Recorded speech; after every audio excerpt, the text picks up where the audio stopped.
Bullet సునీల్గా biker సినిమాతో మన ముందుకు రాబోతున్న డాక్టర్ రాజశేఖర్ గారిని మాట్లాడాల్సిందిగా కోరుకుంటున్నాము. సార్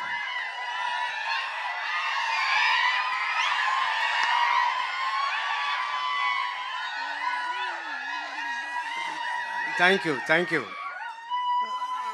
మీ అందరికీ నమస్కారం. ఈ సినిమా ఫస్ట్ ఒప్పుకునేప్పుడు, కథ విన్నప్పుడు నేను చాలా కథలు విన్నాను. నాట్ హీరోగా మాత్రం కాకుండా ఏమైనా క్యారెక్టర్ రోల్స్ కూడా చెయ్యాలి అని అనుకున్నాను. వచ్చే వాళ్ళ దగ్గర అందరిని అడుగుతూ ఉన్నాను. నాకు సరియైన సబ్జెక్ట్ రాలేదు.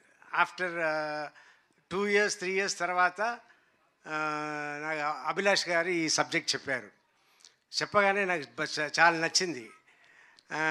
కానీ అయ్యో, మనం సర్వానంద్ గారి సినిమాకి వెళ్ళి చేస్తున్నాము, మన సెకండ్ హీరోనే కదా అన్నట్టు అనుకున్నాను. తర్వాత నేను, నా పిల్లలు, జీవిత అందరూ మాట్లాడుకుని, అవును మీరు చెయ్యాలనుకుంటున్నారు, అలాగే ఉంటుంది, చెయ్యండి అన్నట్టు చెప్పి చేయించారు.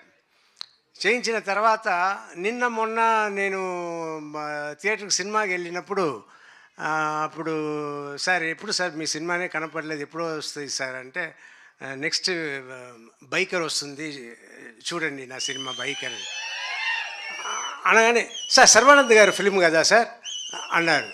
ఏంట్రా నా సినిమా అంటున్నా, సర్వానంద్ గారి సినిమా అంటున్నారు.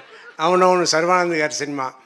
తర్వాత నేను చెప్పడం అంతా, సర్వానంద్ గారి సినిమాలో నేను ఉన్నాను, మీరు చూడండి థియేటర్లో అన్నట్టు నేను చెప్తూ ఉన్నా.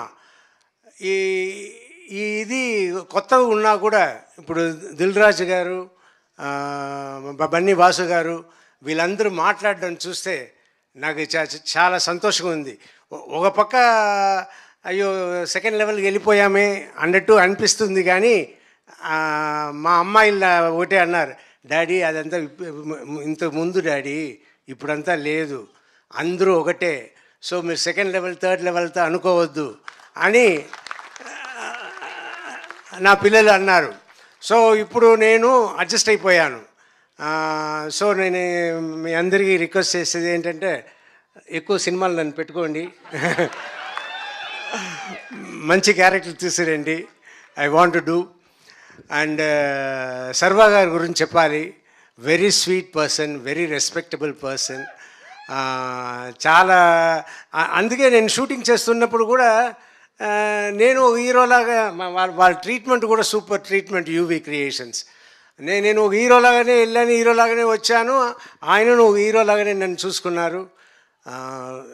It's great, everything is great. And waiting for the release April 3rd. Thank you.